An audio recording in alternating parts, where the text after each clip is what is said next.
And all the brothers and sisters said, "Amen." I love that you think we're going to punch him in the mouth. Fingers crossed, right? And I ain't butt Come on, chugging fellas, anything. we got to do some content here. In the Venn diagram of fucked up, I'm not sure where that fits, but I'm pretty sure I hit the nail right on the head there. Works well under close Nick Saban adult supervision. Randy Sanders has the team dialed in. They are ready to go.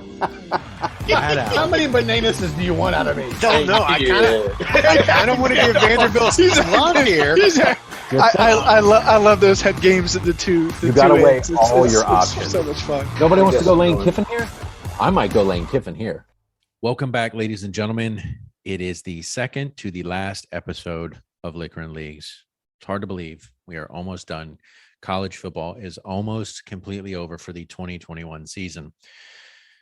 With that being said, gentlemen, how are we doing? So some of us, yeah. I was going to say, it's been over for some of us a lot longer than it's going to be over for others. So. Well, that's true. Some of us are clearly better than others. Yeah, exactly. Here we are, first week of January. Most of the bowl games are behind us. Obviously, the important ones are behind us. The two semifinal CFP games, Georgia versus Michigan and Alabama versus Cincinnati, are done. We know how that went. So we're going to take a quick look at those games, maybe touch on a few other ones if we think it's necessary. Then we're going to jump ahead to the CFP National Championship game that will be next week. We will make our final pick, and we will see how everything falls out. All right. Can I interject here for a second? Yes, sir, you may. Alabama beat Cincinnati. Georgia beat Michigan. I don't think there's any damn thing to really talk about in either of those games. Fucking one-sided affair. Then there's apparently nothing to talk about. This is going to be a very short episode. I think there's some things to discuss. One, an article I read, and now I wouldn't say this is the case of this year's Ohio State team, given how many freaking points they gave up and the fact that you got the shit beat out of them by Michigan, but Ohio State is the only team in the Big Ten trying to build in such a way to compete. The only two other Big Ten teams that have made it to the playoff scored 0 points and 11 points, respectively, which was Michigan State getting thumped by Alabama and Michigan getting thumped by Georgia. And then Cincinnati, I mean, it just didn't have the physicality to compete. It just didn't. They just ran it down their throat over and over again. And it didn't even look all that impressive, but they still held it's them to interesting. 6 points. Georgia versus Michigan, and they said during the broadcast, like, Michigan hasn't even won the Big Ten since 2004. I mean, I didn't realize it had been that long since they'd even been a relevant player in the Big Ten. Yeah, I think they lost to Ohio State like 10 years or 11 years like ago. And admittedly, I didn't follow Michigan. I'm not a Harbaugh fan. I didn't follow Michigan this season. Did they win the Big Ten, or did they luck into the Big Ten just by virtue of how other teams had played? I mean, Penn State at one point was fourth in the country. Right. Early and they on. just collapsed. Yes. Yeah, I think it was 5 losses in 7 games. And then Iowa was a darling for a little while. But like anybody watching them were like, their offense is from like 1980. Like they're going to run into something that's just going to show them and remind them where they stand. And I don't dislike Iowa. I'm not trying to say that to be a dick. Right. And so just like the ACC, it's like, well, we traditionally rely on our one power player that's going to get the conference recognition. Okay. I mean, I think we all said we didn't disagree with who made the bid. Like Notre Dame did not beat Cincinnati. So they were the next man up, as I remember. And then Oklahoma State lost to Baylor, I think, which screwed them from getting the Big 12 bid. And then Oregon losing to Utah screwed them. So, it's kind of two thoughts on this. One is it's like, it's fine. That's who was going to end up there anyway. But then it begs the question of, if there is an expanded playoff, does it matter? Or do these other teams just get thumped one round earlier? Yes. I think you'll probably do like they do maybe at the NFL level. If it's an expanded playoff, your top seeds will get a bye week or maybe some bullshit. They'll get a bye, and it'll allow other teams to play and get a little further. Which gives them even more of a distinct advantage. Right. Moving forward. look, we can bounce around to outside of conference games because it's SEC only. One thing needs to be stated here and now. Just one. Go Gamecocks. That's what needs to be stated. One thing needs to be stated, and that is, Grinch, you have won season 2 of Liquor and Leagues today. So congratulations. I'm calling I gotta a ask. setup. I gotta Grinch ask. Saban, you repeat. When you were watching the Georgia game tonight, did you break open the bottle, the celebratory bottle I in the did second not. half? Did you know you had still won? right back over there? He's gonna Did make you us know all you had watch. won this? I actually just told the missus. I said they don't want to tell me yet, but I know my lead is insurmountable. Yeah, it is. So Haas and I talked about that the other night. It was one of the reasons he was like, "This I game's didn't rub over. it in. I'm going to I bed." didn't rub it in. I just just let Look. it hang out there. Look, fair and Letting square. it percolate. Yeah, fair and square. You did win. So congratulations to you, sir. In the second year, in the sophomore year of Liquor and Leagues and our game picks, you have done a repeat. Now, I mean, next year, technically, we redshirted freshmen last year. yeah, next year, can you three-peat next year? Do you have the wherewithal? Oh yes. Okay, your coaching staff is in place. You think you can do it? Okay, well, it'll be interesting. Despite the coaching carousel, I think we're going to be okay. Okay. So with that being said, I don't know. Would you like to do a side bet on that? with that being said, ladies and gentlemen, Grinch Saban has won the second year of Liquor and Leagues. He is now the sole proprietor of, what is it again? It is an 82nd Airborne limited edition bourbon, right? Bourbon whiskey. Whiskey. Let me get it. Let me get it and show it off. Yes, please do. It's painful. It's fucking painful. Yeah, we can't let this happen Can't do again. this shit again. No, I Sabotage. cannot do I'll 3 cheat years. next No year. No more. I'm not doing 3 years of this. We are the champions. Yeah. We are- Now the interesting part is you're not opening that till I come up, right? And we'll all try it. Straight bourbon There you whiskey. go. 82nd Airborne. It is a commemorative bourbon whiskey. Nice. Glad I could shell out for that. I'm so glad I could help you win that. You're I welcome. don't know what the interest rate is for everybody that still owes money, but it's doubled. We're big on that. He starts breaking fingers. I'm still waiting on telling me where to send it. And I'll get it to you. We'll I've settle it. sent We'll mine. settle it all up at some I've point. sent my money, so I know I'm good. I get all my fingers. I feel like I'm going to get my kneecaps broken now. Yeah. But ladies and gentlemen, that is only half of what we do here. There is a winner. There And has there to be is a a loser. And Mac, I gotta say to you, brother, weeks ago, late November, I think, maybe late November, you were 6 games down and you acted like your season was over. And I know I've said this before, but as of the bowl season schedule and the games, the way they fell out, and in case you haven't noticed, gentlemen, Mac has been right on all the bowl game picks so far, the 3 that we choose. Mac is now tied with me for the Bananas Award. Unfortunately, what that means, Mac holds the tiebreaker in the ETSU League. There's 1 game left. And unfortunately, it's the only thing that matters because I could be the sole proprietor of the Bananas Award, the loser. The first inaugural year of the Bananas Award, I may be holding that bitch at the end of this. So You're going to be holding it. No, I know where you're going to be holding it. putting Yeah. Right. Yeah. In your prison wallet? Yeah. means I may have to Inhale sit. deeply. Yeah, I may How have you to do sit that. on the Bananas Award for the next year. What's interesting is, Grinch, you bought the bourbon whiskey I for know. this. I was just I thinking bought that. the Bananas Award for this, and both of us may end up as Well, one the of us owners has of this. ended up So, with. so you're saying next year I need to buy the loser trophy and you buy? Yeah, maybe we do that. Maybe we try something else. So Matt, congratulations on the 3 bowl games that we picked: the SEC Championship, the Cotton Bowl, and the Orange Bowl, for getting all 3 right. I know it has been a struggle down the stretch for you, but you made up a shit ton of ground. So I just wanted to say kudos to you for that. What that ultimately means, brother, is Of course, it today, means nothing if I still lose next week. So today you pick first in the national championship game. You'll pick first, Grinch will pick second, and then Haas and I, it's a toss-up. Doesn't matter. Technically, Haas, you'll pick first because you still hold the overall total win right there by 1. That's fine. So do we have anything to say about the other games? Really, Cincinnati, Alabama, Michigan, Georgia. Does anybody want to say anything? Well, Mac, I know you said. You know I do. You know I do. Yeah. Okay, and if okay. I could toss out a couple of broad topics, which was interesting year in that I think it was 29 coaches that turned over. Was it that many? Yeah. And if you didn't hear, guess who Georgia opens against next season? I didn't hear. Please. Oregon.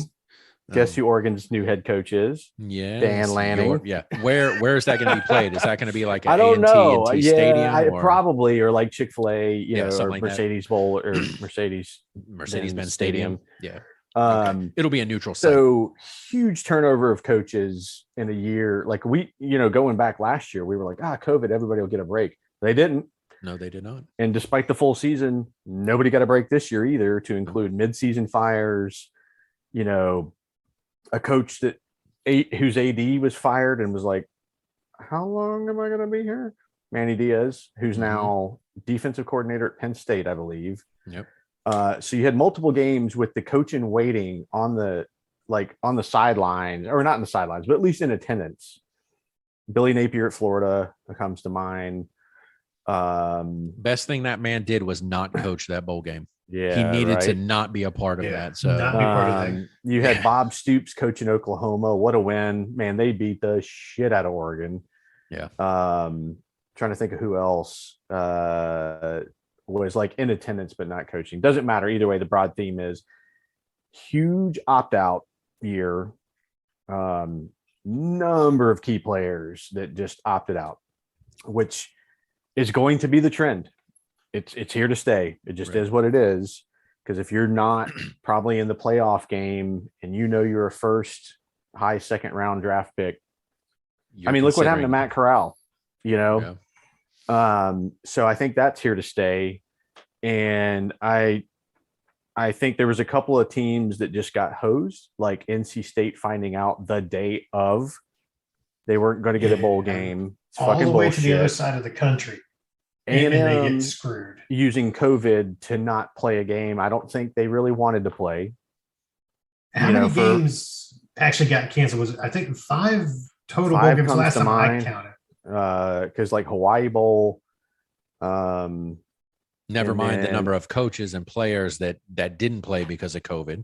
So, and then despite that, we saw some phenomenal games. Yeah. We talked about this one in particular, the Tennessee-Purdue game.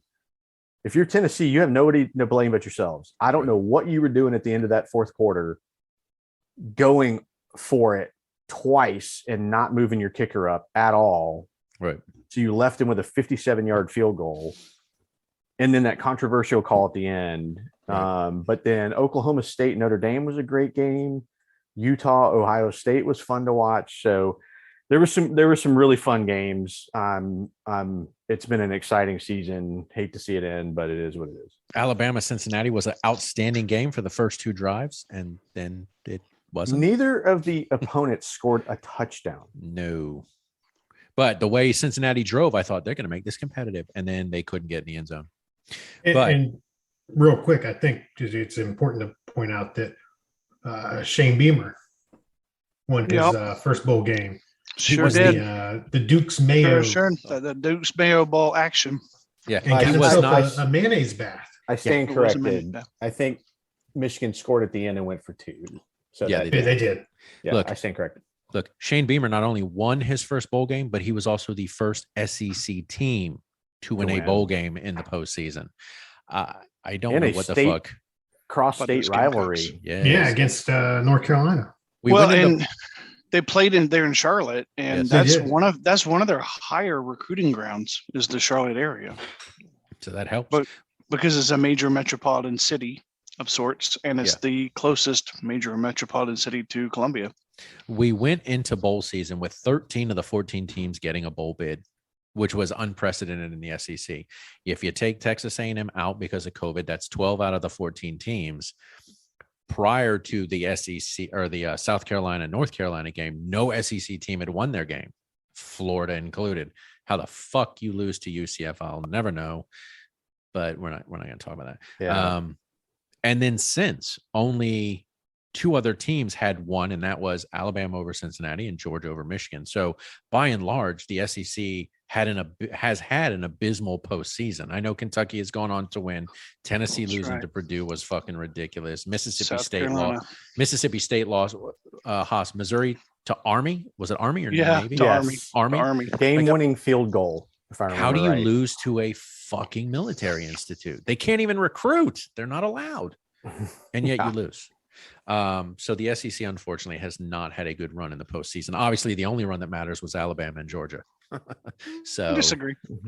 they're going to be playing for a national championship. South here. Carolina looked pretty outstanding. Very excited about where they're headed next year. Top 20 recruiting class. Are you taking Heisman- hope on a Heisman, team? Heisman quarterback candidate. Georgia's Yeah. like, you can have her. That's Take right. hope. Hope's heading your way. Right. We like Hope, especially when she's with Arkansas also won, if I remember. Oh, that's right. In They did Arkansas. beat Thank Penn you. State yesterday. Good Yeah. for them. Good for them. At the end of the day, we love SEC football, and there's nothing like here in the South, kind of everything that surrounds SEC football. And we do talk about the dominance, and this is no exception, obviously. Alabama, Georgia going to the big dance. I think it's the 11th. I think it's the 11th of January they play. But ultimately, we do love college football. We enjoy it. It's painful to watch. It's painful to deal with. We love it when they're up. We hate it when they're down. This season has been no different. Last year was weird with the whole SEC only. This year, we're kind of back to it. 115 games so far, one more to go. I have loved doing this with you guys week in and week out throughout the season. It's been terrible to watch Grinch continually to dominate. And Mac, you've made up ground. Super happy to see that, but I can't let you win. I'm sorry, brother. It's just not going to happen. Oh, you're going to let me win? I'm So sorry. with that being said, So let's here's go the thing. If you both pick the same, though, we're not. Well, if he we picks do, I first. win. So he Right. has So to I pick can't. different. I have to pick off. Yeah, because I have the to pick tiebreaker. off. So I do want to say a special shout out to Rutgers. They Going got into that a bowl late game. call. Yep. They showed up and played. So good on them. Yep. Yeah. Good on them. With that being said, before we make this pick, I know I asked the question about right after the Georgia getting bludgeoned by Alabama. I asked you, Grinch, would they rather see each other immediately in the semifinal game? Would that be more beneficial, or seeing them in the national championship game? You said the national championship game. How are we feeling right now, knowing you're going to be going up against that? You're going to have the ghost of Saban sitting over there. That's psychological, obviously. And I know they'll say, Smart will claim it's not an issue. Psychologically, the dude's like 24-1. There's a reason that exists, right? Yeah. How do you feel right now, knowing that's who you're going to be facing? Well, it's interesting. And this is more, it's kind of more on Alabama in that, they didn't look great versus Cincinnati. And they didn't look great versus A&M, obviously. They didn't look great versus Auburn. But they looked phenomenal They versus were, Georgia. they were dialed That's in. weird, right? And I've heard, I continue to hear, and I was talking to family when I was in town over Christmas. That SEC game was just weird. There was a weird vibe. There was a weird energy. Smart didn't look the same. Like something was off. And maybe when it's all said and done, we might hear more about that. Probably had COVID. But if that team that played Michigan shows up again, It's a different game. Yep. But if that team that showed up at the SEC championship shows up, it's going to be a long day for you. And it won't. I don't think it will. If you didn't see it at the end, they went to douse Kirby with the Gatorade, and he was not having it. He's like, "We're not celebrating this. This isn't why we're here." Right. We have nothing to celebrate yet. Yeah. He One was more like, game. "Let me make it 100% clear. This is one step, Right. and we ain't celebrating." And so I think those guys are going to be ready, and it's going to be a heck of a game. Well, again, I know you say Alabama beat Cincinnati. What does that really mean, right? But at the end of the day, 27-6 versus Georgia's 34-11. By and large, fairly similar in terms of the scoreline. So it'll be interesting to see how you guys face off again. Did Georgia do their homework and make the adjustments needed to now beat you? Or not you, sorry, beat Alabama Yeah. the next time around? It's going to be interesting because the game plan against Michigan was pretty masterful. Aiden Hutchinson was absolutely a non-issue, and he was frustrated. Right. If you watched him throughout, right? yeah, he was second up in the Heisman. Yes. And there was an article I read as well that I think kind of prognosticated what was going to happen, which was there was a recency bias going into that game because the last they had seen of Georgia, they looked really bad against Alabama, and Michigan had just whooped Iowa. So that's what everybody had in their minds of like, this is what's going to show up again. And clearly it wasn't. Stetson Bennett was phenomenal. 3 touchdowns, over 300 yards, 20 of 30, I think it was. Scrambled at some key moments. And man, he just looked sharp. He looked sharp.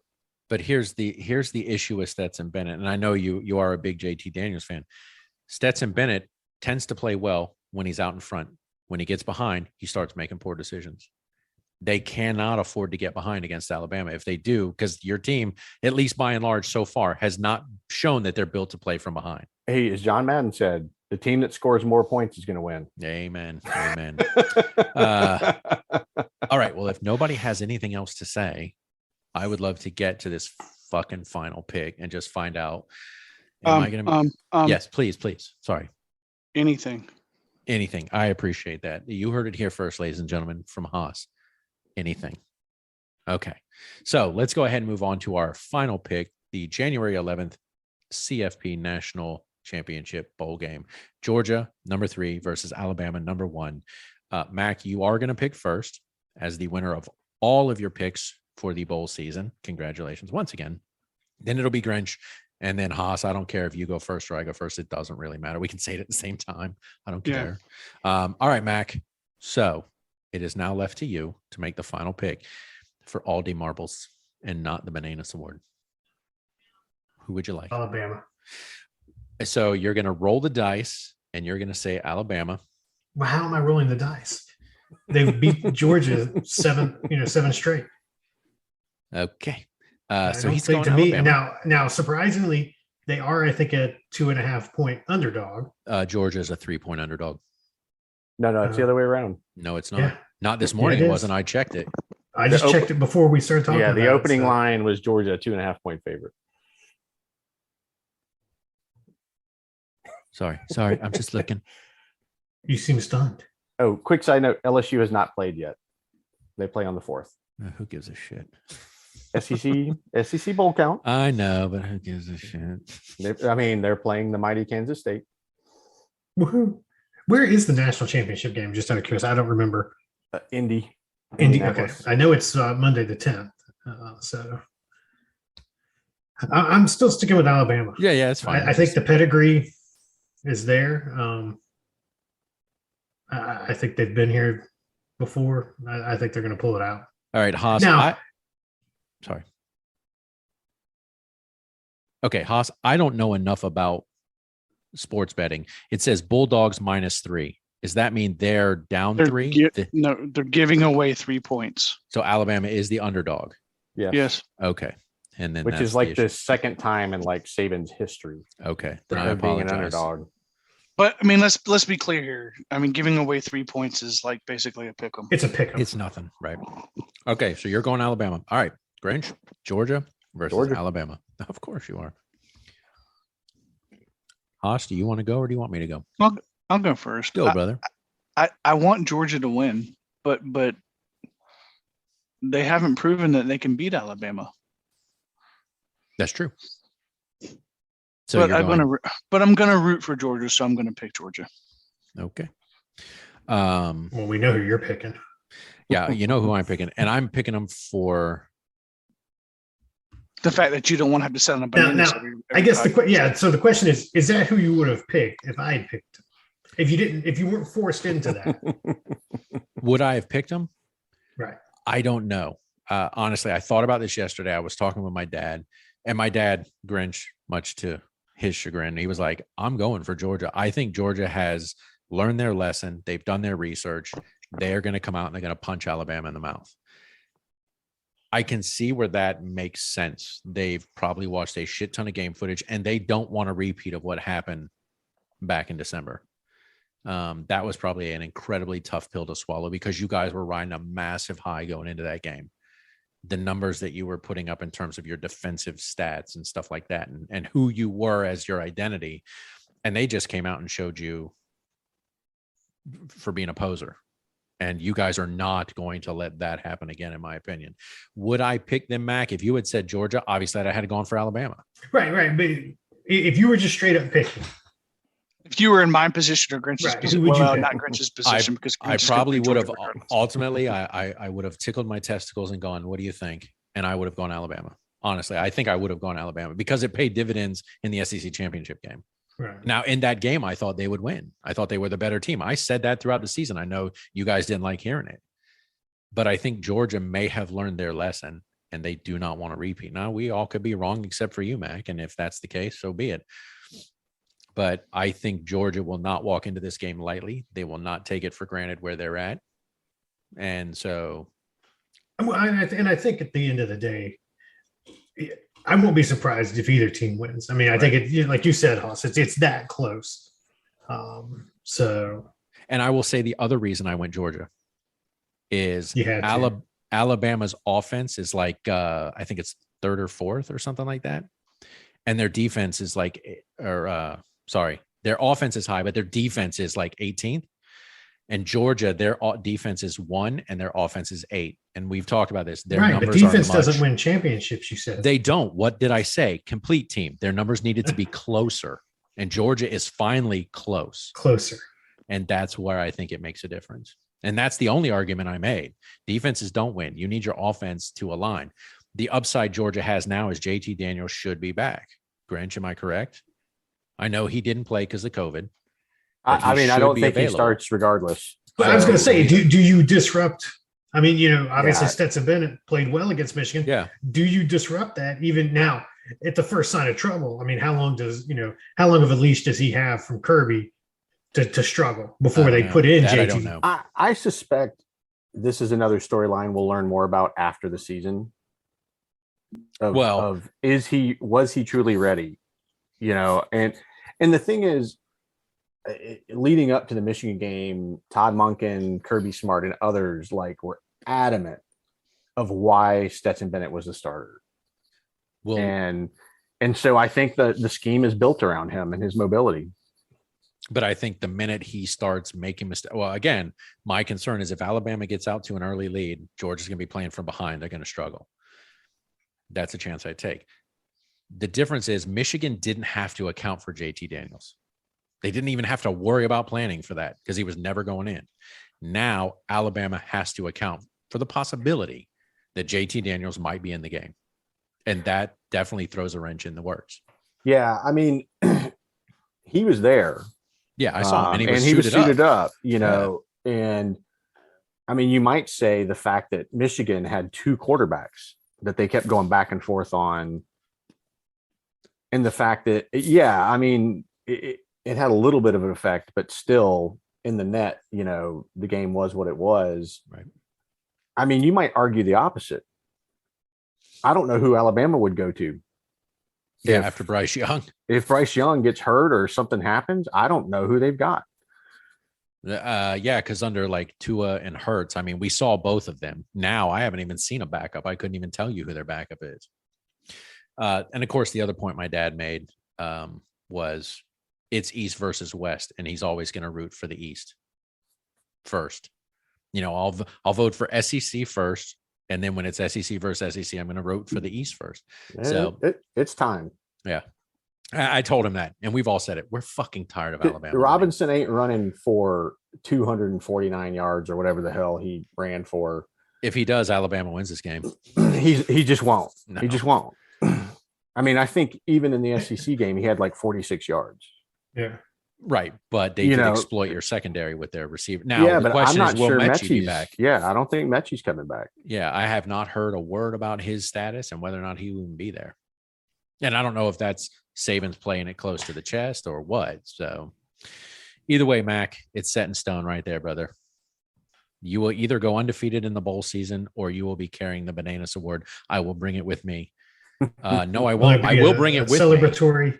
I'm going to bring it because I will be there when the game gets played. We will be watching it. So I'll be in your house. Look at that. Should we live stream the sit on the table in front of both of you? Maybe. That's right. Just look at that. Look at there it is. And it's in the bylaws. He who accepts the bananas must have to accept it anally, right? That's it. Ben Dover. yeah. Nice to meet you, Mr. Dover. Yeah.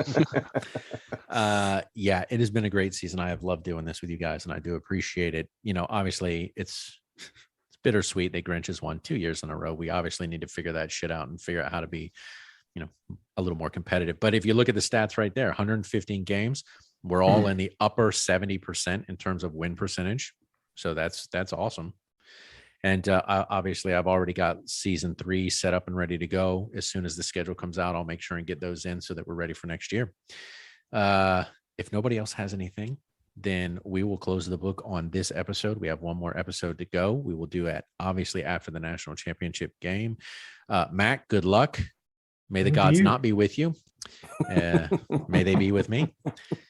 Gentlemen, thank you so much for being here. Give me your hot takes in the bowl season, seeing how this all played out. I know we obviously LSU, but I don't really care about LSU. It is what it is, but it is an SEC bowl game. So if there are no final thoughts, we will leave it there, and we will do this again next week.